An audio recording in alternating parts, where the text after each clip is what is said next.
Understand the perils and pitfalls of buying on margin is attorney Jenice Malecki, principal of the law office of Jenice Malecki, right here in New York. It's Monday morning. First of all, let's start off by just talking about exactly what margin is, because I think it's a difficult thing for a lot of people to understand. Margin is borrowing money from a brokerage firm. So let's say you can buy 100 shares of Corporation A. If you buy on margin, you can buy up to 50% of your initial investment of equity. So you can buy 200 shares of Corporation A, for example. And then the brokerage firm will hold the securities you buy as collateral for that loan, as well as anything else in your portfolio. So it's similar to a mortgage. There's collateral. Correct. The only difference is that it'll also attach to other things in your securities portfolio. So if you had already purchased a lot of other securities in your account, then they can actually use that as collateral also, which is important. If there is a change in market structure, then they can sell both the securities you purchased as well as other securities in your account. Which I think people don't realize. So it can be a stock that you have held since, your parents bought it for you when you were born, and they can still go ahead and sell that without you really knowing. Absolutely. They have to act in a commercially reasonable manner. I mean, it is sort of a controversial doctrine, but they are required to act commercially reasonable. However, in a volatile market, they can sell you out at any time. In a normal market, they can probably sell you out anywhere between 2 and 5 days after they've issued what's known as a margin call. Yeah, I wanted to get into exactly what that is, because we hear about margin calls every time the market starts to sink dramatically. We hear about margin calls contributing to the sell-off, accelerating the sell-off. What's a margin call? Okay.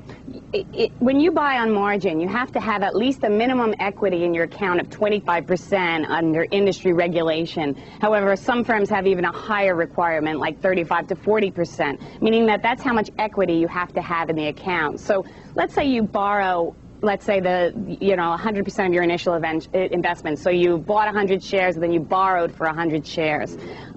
You owe that amount for that 100 shares, whether or not the price goes up or down from your initial purchase. So as the price goes down, you're owing more than you actually have in equity. You can't fall below 25%. If you fall below 25% equity in the account, then they issue what's known as a margin call. They're asking you to put additional money in to save your investment. And if you don't? And if you don't, they can sell you out of that investment and anything else in your portfolio to cover their margin loan to you. Jenice, give us the profile of the investor for whom this kind of using a margin is really a good thing. It's really only good for a very speculative investor, because what most people don't know is that you can lose not only what you've invested, but more than that. You could wind up not only losing all the securities in your account, but you could owe the brokerage firm money. I've seen cases where there's been $600,000, $1 million owed to a brokerage firm as a result of margin trading. So it's truly only for those who can afford to lose all of their investment and more than that.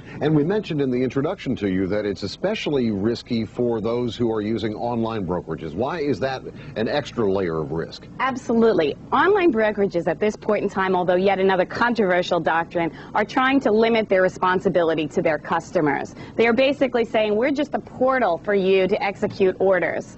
Although that's in controversy. You're basically dealing with call centers, and you're dealing with technical systems, trading systems. So if their computers are down, and in a volatile market, they may not have the support in their technological and back office in order to actually get all the orders executed in a timely fashion. So you're at the risk of actually even just getting your order to the marketplace, because you're not picking up the phone and talking to someone live in most cases. Although you can, there's usually a great delay when you're trying to call these call centers that these online brokerages have in order to get your order executed. And then also the routing through the technical systems. If there's a slight glitch in the system, any problem, then your order's not going to make it to market, and you're going to be sold out at the worst possible time. You were saying for whom it would be best would be someone who can afford to lose all of their investment, and yet we all have seen so many people do this kind of investing. Those numbers have certainly tapered off, haven't they, with all the volatility we've seen? I would say last April, a lot of people got clobbered in the market. There was that market correction in a lot of the tech stocks last April, and a lot of people got burned then and have pulled back from margin trading. But there's been an enormous increase in margin borrowing over the past, I'd say, 5 years. And it isn't terribly expensive. It's around 10%. Yeah, so 8 to 10%. The rate isn't bad on the margin loan. It's just you have to be prepared to pay it off in a big hurry. Right, and it better be the speculative portion of your portfolio. Jenice Malecki, thank you so much for You're welcome. joining Thank us you. today.